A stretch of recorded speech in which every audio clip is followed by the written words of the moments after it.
kepada Teacher Azrina. Saya Nalita. Hari ini saya akan membentang bersama dengan Isaria. Kami berdua akan membentangkan tentang obesiti dan punca yang menyebabkan obesiti. Obesiti adalah di mana seseorang individu itu mengalami berat badan berlebihan. Masalah obesiti adalah satu penyakit yang membawa kesan buruk kepada kesihatan. Obesiti juga menyumbang kepada penyakit-penyakit serius seperti penyakit jantung dan diabetes. Pada tahun 2003 hingga 2004, Amerika Syarikat mencatatkan seramai 32.2% orang dewasa yang mengalami masalah obesiti. Di Malaysia pula, kadar obesiti paling ketara di kalangan kaum India, iaitu sebanyak 25.6%, diikuti kaum Melayu sebanyak 22.4% dan kaum Cina 19.5%. Sebuah pusat penjagaan kesihatan iaitu The Weight Management Information Center (WMIC) ditubuhkan bertujuan memberi pendedahan kepada orang ramai mengenai berat badan yang sihat melalui aktiviti fizikal, pemakanan yang sihat dan pengendalian berat badan untuk jangka masa panjang. Kini, obesiti di Malaysia telah meningkat dengan kadar yang tinggi, iaitu 16.8 juta atau bersamaan dengan 60% daripada 28 juta warga Malaysia yang mempunyai masalah obesiti.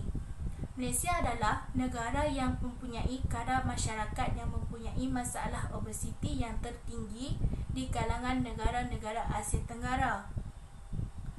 Lelaki dikatakan obesiti sekiranya mempunyai kadar lemak berlebihan sebanyak 25%, manakala bagi wanita pula dikatakan obesiti apabila lemak berlebihan sebanyak 35%. Obesiti boleh diukur menggunakan pengiraan Body Mass Index atau dikenali sebagai BMI. Formula untuk mengira BMI adalah berat dibahagikan dengan tinggi.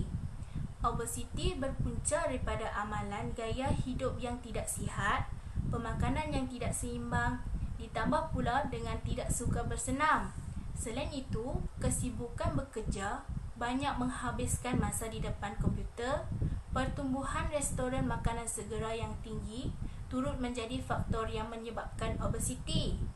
Seterusnya, Isaria akan menerangkan lebih lanjut berkaitan dengan punca yang menyebabkan obesiti.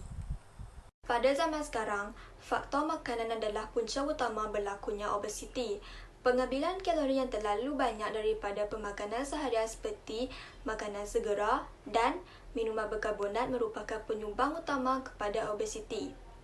Kemunculan pelbagai restoran makanan segera yang menjual makanan berkalori tinggi merupakan penyebabnya peningkatan kadar obesiti dalam kalangan rakyat Malaysia.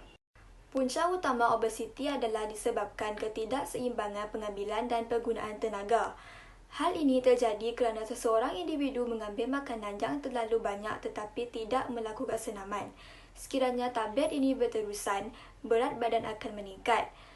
Ia berlaku kerana tenaga yang diperoleh daripada makanan tidak digunakan dengan sepenuhnya dan bertukar menjadi lemak. Punca yang kedua ialah gaya hidup yang tidak sihat. Amalan gaya hidup sihat sangat penting tetapi rakyat Malaysia mengabaikannya dan meningkatkan kadar obesiti di Malaysia. Kebanyakan rakyat Malaysia tidak mempunyai masa untuk beredah atau bersenam kerana bebanan kerja yang semakin bertambah. Selain itu, orang pada masa kini lebih suka menghabiskan masa mereka bersama sosial media di telefon atau komputer. Selain itu, obesiti boleh dikaitkan juga dengan genetik keluarga melalui pengambilan makanan. Sebenarnya, punca ini sama sekali tidak kukuh kerana obesiti disebabkan keturunan ini boleh diubah atas kesedaran diri sendiri. Kita perlulah sedar bahawa pengambilan makanan sangat penting di dalam diri kita. Kita tidak boleh membiarkan kadar obesiti di Malaysia semakin meningkat. Marilah kita mengambil amalan gaya hidup sihat supaya Malaysia akan dipenuhi dengan rakyat yang sihat dan cergas. Sekian, terima kasih.